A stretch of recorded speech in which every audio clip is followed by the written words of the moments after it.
Well, welcome back to our Reader Devotional series, and today is the last lesson from Solomon's life. And of course, there are many more. It's just three that we picked out for this particular life. And um, today is from Solomon's writings. It's in the book of Ecclesiastes. I'm not going to read a particular passage of scripture, but just call your attention to, if you want to look at it yourself, I would warn you that Ecclesiastes is not a book you just read and, oh, I instantly get it. It's, maybe I think of James in the New Testament. Man, you read about 3 verses of James and you got enough to work on all day.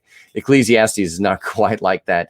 You need to sit with it a while. You need to really think about where Solomon has been, what he's saying, the big overarching themes, and there's really a lot of good in it. It just takes a little longer to get to. It just takes a little more chewing to get the meat and nutrients out of that, so to speak. But in the first couple of chapters of Ecclesiastes, Solomon writes down something that doesn't sound very encouraging, but is true in our lives, right?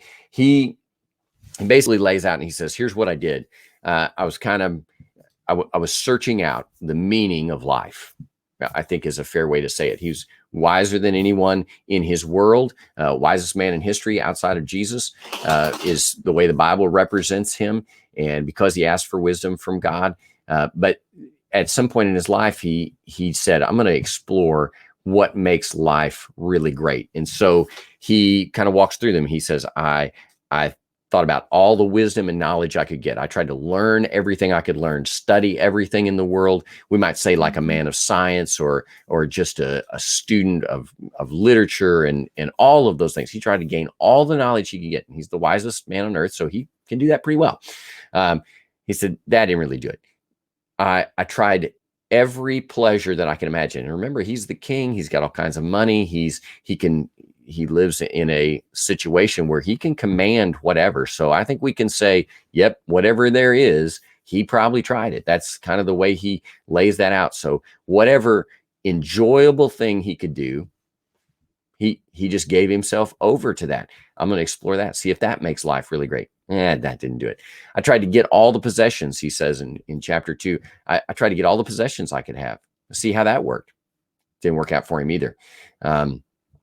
And then finally, it says, I tried to accomplish everything, the works of my hands. I tried to build big buildings and do amazing things through hard work and effort and understanding, and just build up enough accomplishments and see if that gave meaning to my life.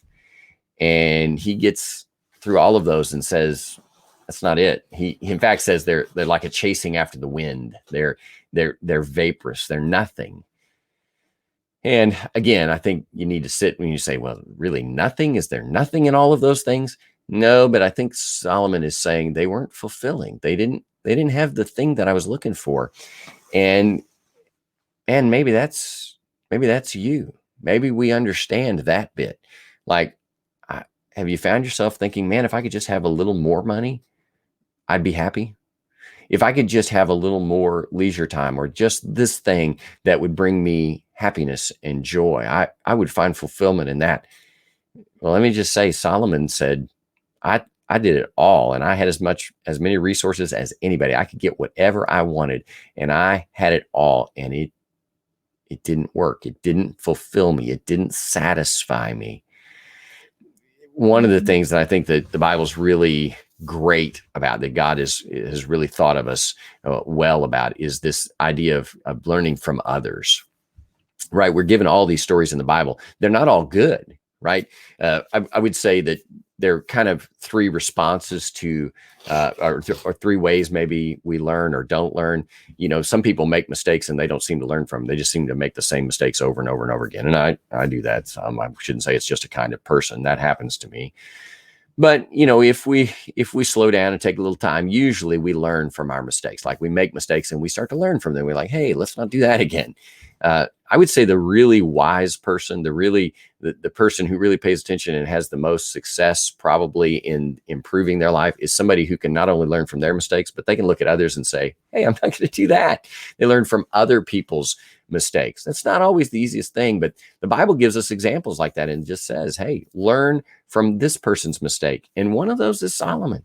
Solomon wrote all this down so people could learn from him. And he said, man, I tried all of that. let me tell you, those paths are empty. They're at the end of the road. And truthfully, we can find those in our own lives, people who we would say, man, they had everything. And they would say, yeah, but it didn't really work out. It didn't fulfill me. And in that, I just want to say, have you pursued all of those things and found them empty? Well, at Union Hill here recently in our Sunday morning messages, we've been talking about the gospel. We've been talking about that God actually takes us in, is willing to take us in. If we'll ask for forgiveness, he's willing to adopt us as children. He's willing to show us what life is really about. And following him is what life's really about.